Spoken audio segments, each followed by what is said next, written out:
आपण खरा भक्त कोणाला म्हणतो? जो रोज पूजा करतो तो, जो मोठमोठे ग्रंथ वाचतो तो, की जो सतत देवाचे नाव घेतो तो? समर्थ रामदास स्वामी श्लोक क्रमांक 51 मध्ये याचे उत्तर आपल्याला देत आहेत. समर्थ रामदास स्वामी मनाच्या श्लोकामध्ये वारंवार एक गोष्ट सांगतात. भक्ती ही केवळ बाह्य आचरण नसून अंतःकरणात घडणारी क्रांती आहे. पूजा, जप, तप, व्रत, तीर्थयात्रा, ग्रंथ वाचन या सर्व साधना महत्वाच्या आहेतच, पण त्या साधनांचा शेवट जर मनाच्या परिवर्तनात झाला नाही तर त्या अपूर्णच राहतात. या श्लोकात समर्थ भक्ताची खरी ओळख सांगतात. खरा भक्त कोण? तो किती वेळ ध्यान करतो, किती माळ फिरवतो किंवा किती ग्रंथपाठ आहेत यावर त्याची ओळख होत नाही. त्याच्या मनात अहंकार उरला आहे का? दुसऱ्याचं यश पाहून त्याला मत्सर होतो का? प्रत्येक गोष्टीत स्वतःचाच फायदा शोधतो का? आणि संसार करताना तो त्यात अडकतो का?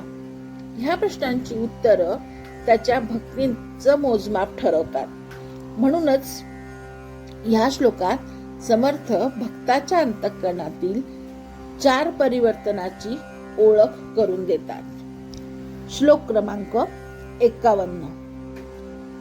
मदे मत्सरे सांडिला स्वार्थ बुद्धी, प्रापंचिक नाही जया ते उपाधी, सदा बोलणे नम्र वाचा सुवाचा, जगी धन्य तो दास सर्वोत्तमाचा.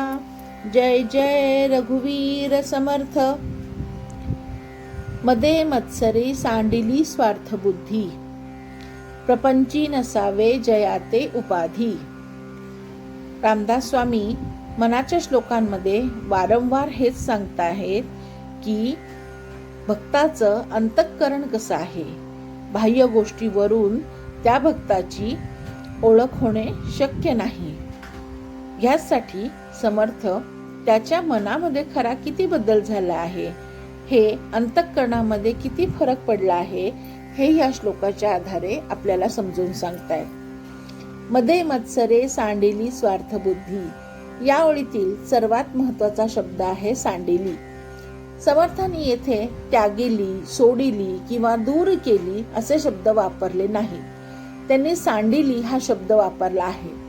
हा शब्द अत्यंत विचारपूर्वक निवडलेला आहे.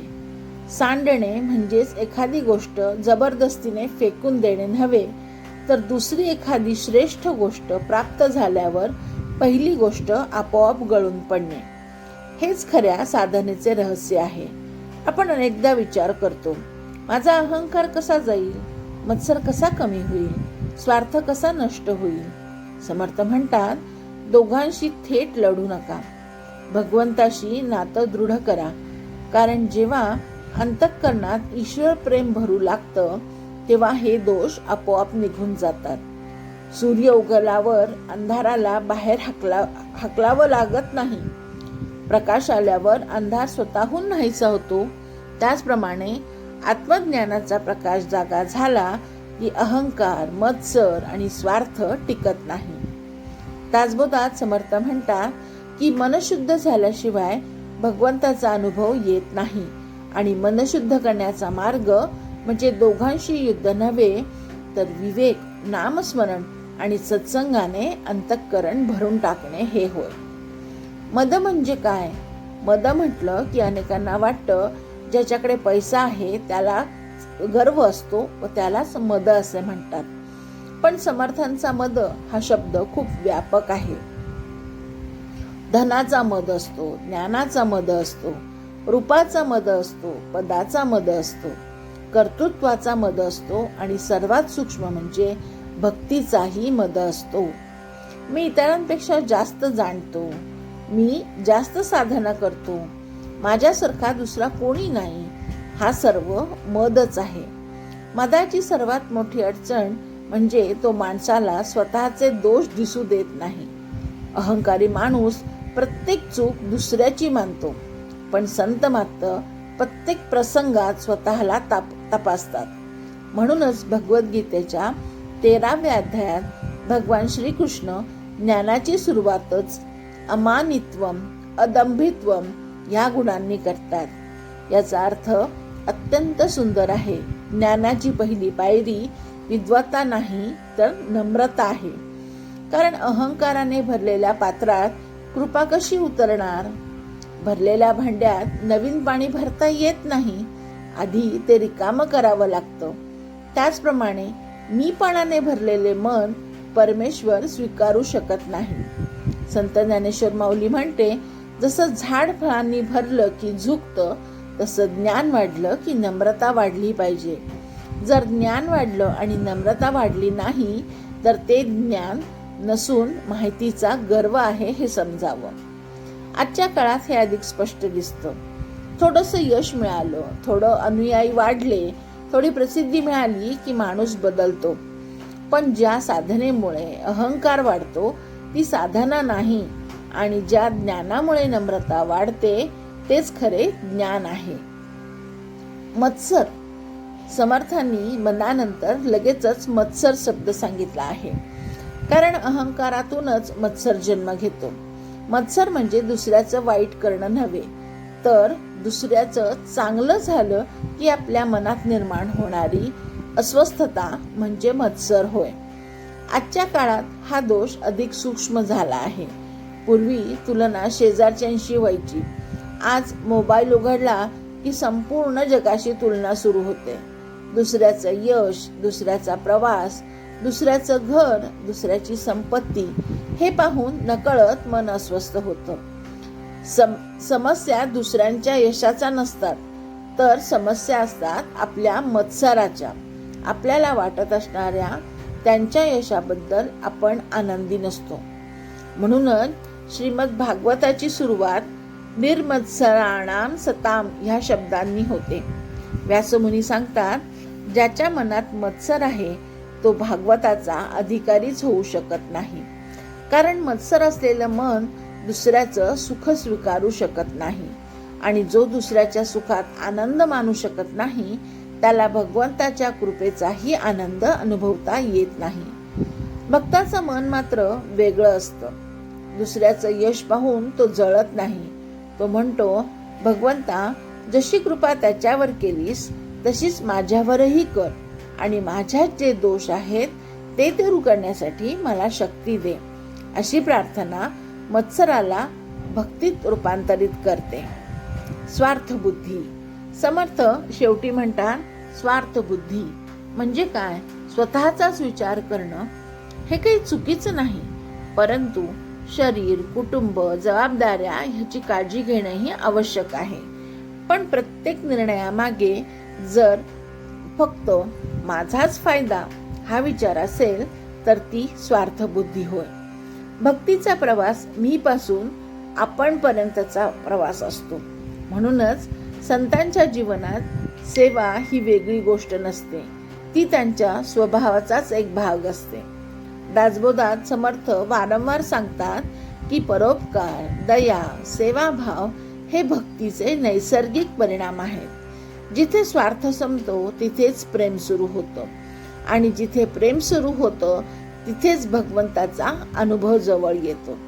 यामुळे समर्थांनी या एका ओळीत भक्तीचा संपूर्ण पाया सांगितला आहे. प्रथम अहंकार गेला, मग मत्सर नाहीसा झाला, नंतर स्वार्थ वितळला, आणि अशा शुद्ध झालेल्या मनालाच संसारात कसं राहायचं हे समर्थ शिकवतात. ते म्हणतात, प्रपंची नसावे जयाते उपाधी. प्रपंच हा शब्द ऐकला की अनेकांना संसार म्हणजे बंधन वाटतं. पण समर्थांचा हेतू संसार नाकारण्याचा नाही. संसारात राहूनही संसाराने मनावर उपाधी लादू नये एवढंच त्यांचा सांगण्याचा संदेश आहे. उपाधी म्हणजे ओझं, बंधन, खोटी ओळख आणि मनाला चिकटलेली चिंता. घर, कुटुंब, नोकरी, प्रतिष्ठा, जबाबदाऱ्या ह्या सगळ्या गोष्टी असतातच, पण त्या मनावर बसून जाऊन अस्वस्थता निर्माण करत असतील तर त्या उपाधी बनतात. भक्त संसार सोडत नाही तर संसाराकडे पाहण्याची दृष्टी बदलतो. तो म्हणतो, हे घर माझं नाही, हे कुटुंब माझं नाही, हे शरीर माझं नाही, सर्व काही भगवंताचंच आहे, मी फक्त सेवक आहे. अशी भावना आली की संसार ओझं राहत नाही, साधना बनतो. समर्थांची ही भूमिका अत्यंत व्यवहारी आहे.